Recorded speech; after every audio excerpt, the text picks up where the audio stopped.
My name is Rawder Kidula.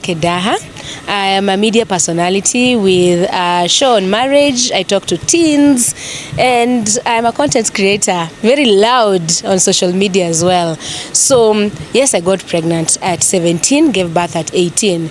And during those times, it wasn't like nowadays when it's kind of normalized. It was a taboo in the village to be found pregnant. So number one, your parents are very disappointed in you.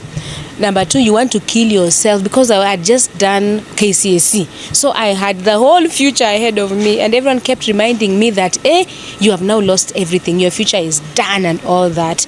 There were aunties here, friends here and there advising me, you can't carry a baby because number one, I was physically tiny and my parents did not have the capacity to have another child in the house and all that. So I can say the stigma is both internal and external. The people around you keep reminding you of how messed you are. Sometimes you go to church, but you see people whispering to one another and you just feel shame and guilt. And then there is the boy child who decides whether they want to be there or not, So you are kind of alone and lonely. And you have no one to turn to. That was me. I had no one to turn to. Because you think of talking to my mother, but you feel the shame and the disappointment that I've caused her. Then I just feel like, let me just keep my thoughts to myself. Let me just be alone, because also in the village, all the girls have been told not to come to see me because I'm a bad example. So it was a very difficult time for me. It was actually, up to now, at my age, I think that was the most difficult and challenging season in my life, being a teen mom and giving birth at 18 alone in the hospital. And now that my daughter is 18, I have actually over-advised her. And I was talking to a therapist who was telling me I am projecting my fears on my daughter. I think when she turned 18, I was so happy. I was like, hey, at least I can say she didn't end up like me. She didn't conceive at 17 and 18. I've done something. So there are many decisions I've made that have been unfair to her.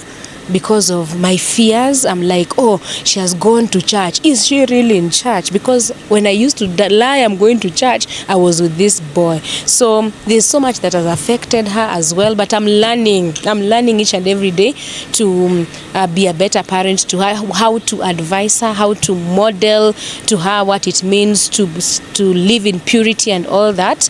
And bouncing back, I remember there's a school I was talking to, and a Form 2 asked me how I managed to bounce back. And I really thought through this question, because the reality is, when you are a woman and you become a mother, there's no bouncing back. Right now, I'm not supposed to be dealing with an 18-year-old tantrums and mood swings.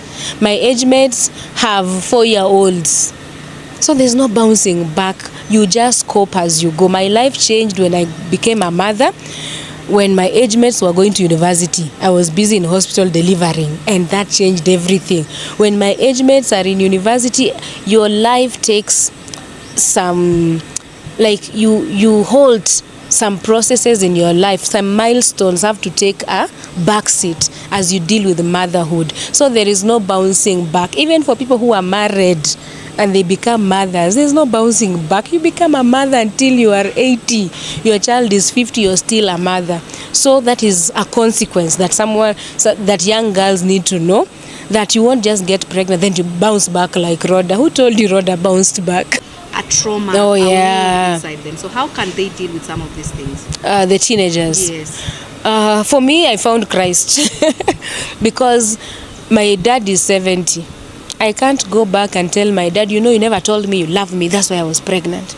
Oh, you never hugged me. Find your identity in God. That's what worked for me, because we cannot teach our parents how to parent us. They did their best on the knowledge they had. The best we can do is now do better as parents. We can now do better, because some teenagers get pregnant because that's the first man to say I love you. So they give in. Everything the man says, I'll say yes. Some teenagers get pregnant because their parents are absent and they have these boys or men around them. Some are just, it's poverty. There are places in this country, Kenya, where teenagers don't have pads, and the men around them tell them, if you want pads, you have to sleep with me. So there are so many situations around this. But as a teenager, I advise every young girl to find their identity in Christ, to know their value in Christ, so that they don't need validation from a man, and to take care of their bodies and to respect the seasons and times God has given us. Because when the Bible says there's a time for everything, it is serious business. There's a time for everything. If you disobey, there's a consequence. If you obey, there's a blessing. Yes. Nice. Is there anything else you'd love to say? I would like to talk to the boys. It is unfortunate that we live in a country where a boy can impregnate a girl and go. By the way, they go and impregnate another one and decide to go. And their parents will not do anything. Their village will not do anything. The government will not do anything. And if as a woman you go talking about it, you're called bitter. And you are the one who opened your legs. You should have known better. You're the one who has this cycle, your dates. You should have practiced safe sex. So the blame is basically put on the woman. So I'd like us who are raising sons and who have brothers and peers to talk to our men that their work is to protect the women around them. They should take responsibility. There should not be any child somewhere that you sired and you are just okay. And it's not just about sending money. It's about being present, being available when needed. Of course, money is a great part of it. And just taking charge and being involved in a child's life. I think men should take that responsibility, because no one makes themselves pregnant. It takes two. So when the consequences happens, why is it that only one is suffering and the world is so merciless towards the one who is already facing all these changes and all the pain?